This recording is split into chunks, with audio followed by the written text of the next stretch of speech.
your assessment of what happened in India's Pahalgam and Kashmir on April 22nd? And what's your reaction when you first have heard about the heinous attack in terms of the timing, its location, the method, and the casualties?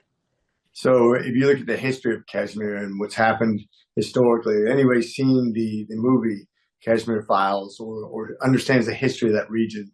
When I went over to India many years ago in the early 2000s, about 20 years ago, I remember talking to the defense forces about that area, and it was a huge concern back then. Nothing's changed. There's still Muslim insurgents. There's still instability. There's still threatening and posturing by Pakistan. This is just more of the same of people who would want to steal that area away from India, to destabilize that region, to make people scared to live there. Right. That's what terrorists do. Prompt to condemn this attack, this act of terror, as the co-chair of the India caucus. Plan have you co-written in to address or respond to this attack, and what steps do you believe should be taken, and your take on the imminent action from India's side going forward? So what I'm concerned about is escalations between two major powers. I mean, you have two nuclear powers involved. You have two major religions involved. You have people that are trapped between. The president's already taken a hard stance against this sort of violence. It's terrorism. We can't call it anything else. If Pakistan doesn't condemn it, that tells us where they're at. Pakistan, the government of Pakistan should be condemning that sort of violence. We should be looking to them to make a hard statement that is wrong. We don't ever accept that sort of violence against innocent people. Instead, what we're seeing is movements of military might towards the border. That's not a good sign. Right.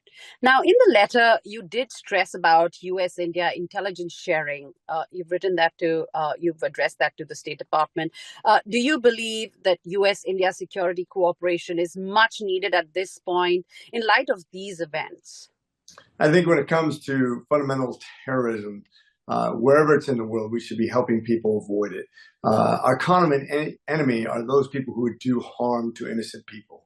That's anywhere in the world, but in India, of course, a burgeoning ally, somebody who's economically tied to us, somebody who is now militarily tied to us, somebody who looks over a region and is in the proximity of China and Taiwan, and a region that's strategically important to us. I think it's extra important to make sure that we are sharing intelligence that doesn't compromise either nation, but actually enhances the security of India as well as the United States simultaneously.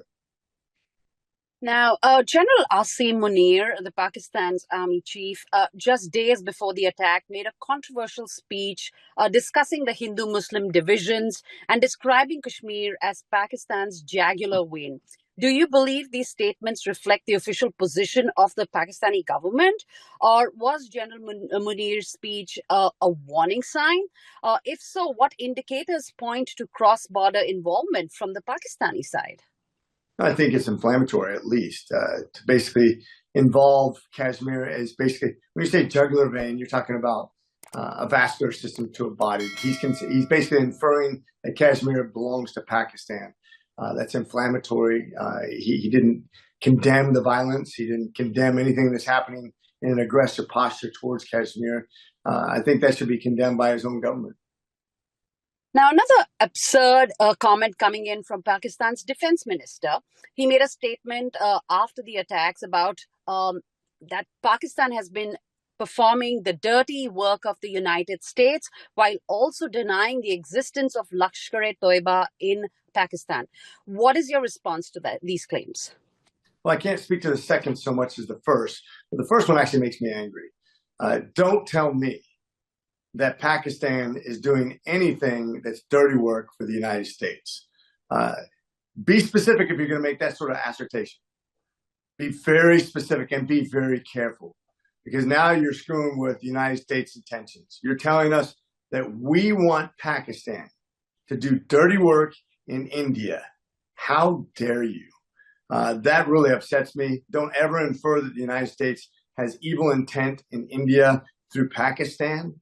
That is a ridiculous and despicable statement. Right. Now, speaking about Lashkar-e-Toiba, there are intelligence reports suggesting that the Lashkar-e-Toiba and Hamas have been in contact over the last few weeks and months. Do you see the Hamas playbook being put out into action in this terror attack in Kashmir? It doesn't matter what the name of the organization is. If you're a fundamentalist Muslim terrorist, you have one goal. That is defeat everybody else. And it's not even fair to your thought here on what's true and what's not true. I hate to make assumptions. Time does tell the story. If you have a government that's trying to work closely with the United States, I don't want to push Pakistan in the arms of China. I think that would be really bad for India, for the United States, and for world peace, for a proper economy based on legitimate societies actually competing fairly. So I want to be careful not to alienate Pakistan. I think it would be wise for India not to alienate Pakistan or make any assumptions. But we need to encourage peaceful behavior. We need to encourage de-escalation. We need to encourage the fact that we can actually solve this by everybody uniting against a common enemy, which is violent terrorism. Right. Just like the attacks in Israel, the attack in India, in Kashmir, does that give India the right to defend itself against terror? It doesn't matter what it is. Every country has the right to defend themselves against terrorists. You remember when the United States was attacked? We actually went into Pakistan to take out somebody very bad because we didn't trust that anybody else could do it the way we could. Now we happen to be the world preeminent power, and we used that might to do something that we thought was a legitimate threat to the United States. I think India has to be very careful. I don't think we want to cross borders and cause something that would escalate in peer relationships of two nuclear powers. But when it comes to defending yourself inside your own borders, of course, India has every right to do everything they can to secure their nation, their country, their territory, and their people against something that is evil and violent. World leaders, including President Trump, was one of the first to condemn these attacks. How do you think President Trump should balance relationships with both Pakistan and India, given the ongoing tensions between the two nuclear powers? I think, first of all, he says, and this is just my assumption, is he's talking to Pakistan and their leaders. And realize we have a lot going on here in the United States right now, where our budget is far from done. We have a lot of division inside and outside of our parties. We have a lot to get done, so he's pretty busy. But I'm sure he's in contact with both leaders. I know he's very close to Prime Minister Modi, and I know he has a good relationship with Pakistan's leaders. And I think when he reaches out, he should be encouraging peaceful thought, not escalation. He should be talking about everybody condemning terrorism, which he did himself. And I think this gives Pakistan the ability right now to, instead of escalating and rattling their saber and blaming things on the United States, it gives them the opportunity to say, no, we too stand against terrorism. We don't believe in that. And that's their opportunity to define themselves as a nation. What do they stand for? And by the way, that will also tell the tale whether they're more scared about terrorists inside of their own countries and destabilization of their own country rather than actually standing up against something that's evil. Right. You talked about the opportunity that Pakistan has. Over the years, have you ever felt that Pakistan has taken concrete steps to prevent terrorist activities in the region while maintaining productive relationships with regional governments? Have you seen that happen ever? I have, well, at least in rhetoric. I don't know about the fine-tuning of what they actually accomplished, but I've talked to their ambassador, and the verbiage seems to be good. In other words, what they've tried to accomplish and how they've tried to root out some of the terrorist organizations in their own country. And by the way, they're not immune to their own terrorists. They're not immune to Muslim fundamentalism. They're not immune to destabilization from terrorists within their own country. And realize they have some tribal areas that are very difficult to penetrate. They're insulated by several layers of tradition and history. So they have their own issues to deal with. So I don't want to demonize the entire country. I don't want to demonize the entire people. There are peaceful people that live there, people who want to live in harmony with others. But there's also some very violent people. When it comes to the current government and their history of recent jailings of former leaders. They have some issues they need to deal with, but they're trying to work through those things. I want to give them the benefit of the doubt. Like I said, it doesn't help us to push them in the arms of China or Russia in an effort to divide. I think we need to continue to bring them to the table so we can solve some real problems. Right. Do you believe that there will be some progress from the U.S. diplomatic efforts to reduce tensions between Pakistan and India? And you did talk about your meetings with the ambassador here in people outside of your faith.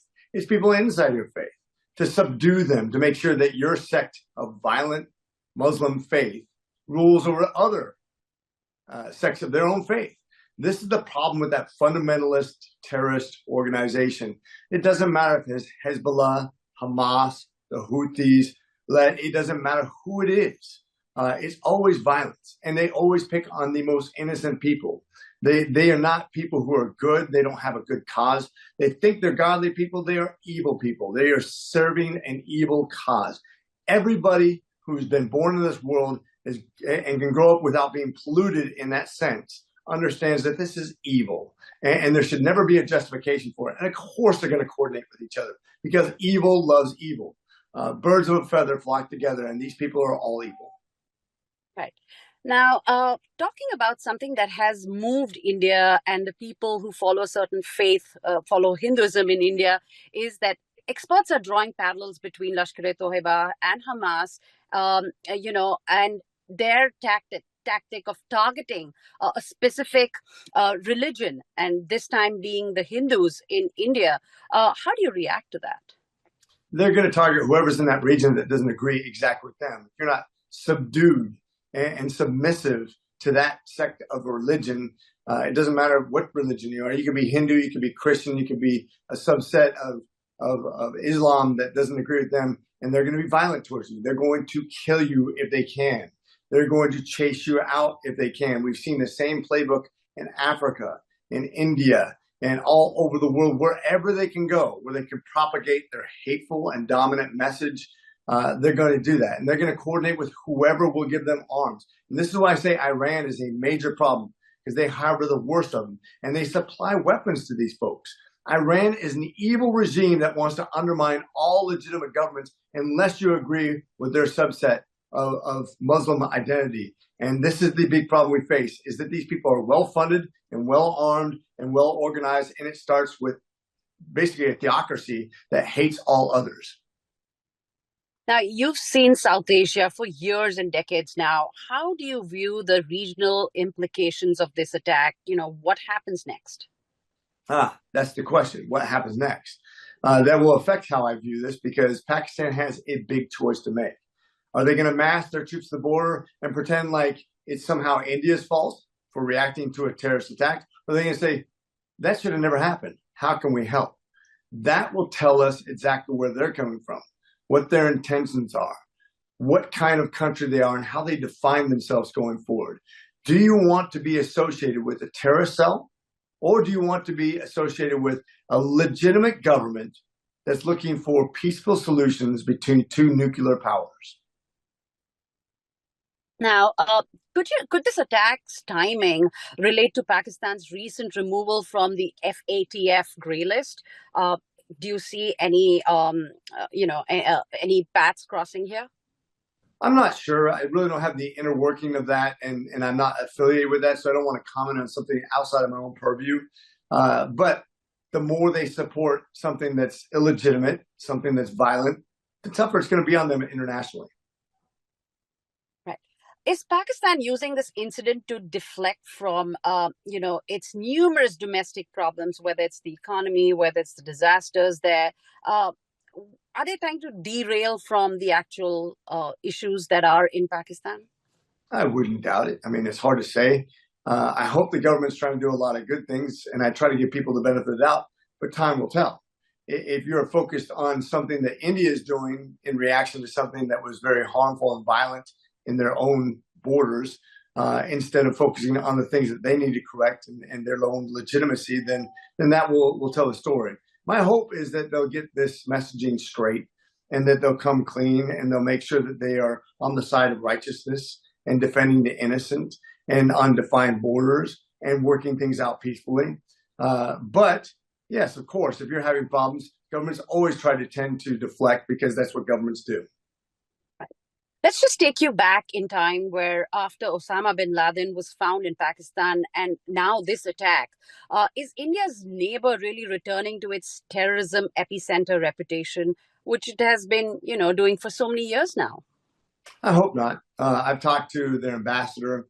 I've talked to people who are refugees from there, and I will tell you that there's a huge in the United States, the Pakistani ambassador. Could you just talk about what he had to say after this event happened? Sure. First of all, we wrote the letter to the Secretary Rubio, and I do believe he's going to be involved in this peace process, that he will be leveraging the United States position both economically and militarily to solve some real problems, and hopefully we'll be peace brokers in that region. When it comes to the ambassador, what they inferred to me, and this was prior to this, of course, as a matter of fact, it was prior to being sworn in this time around, before President Trump was even the president. He talked about what kind of steps they've taken to de-escalate tensions and what they've done to de-escalate, even inside their own country, some of the radical Muslim terrorists, and how they've tried to crack down on that.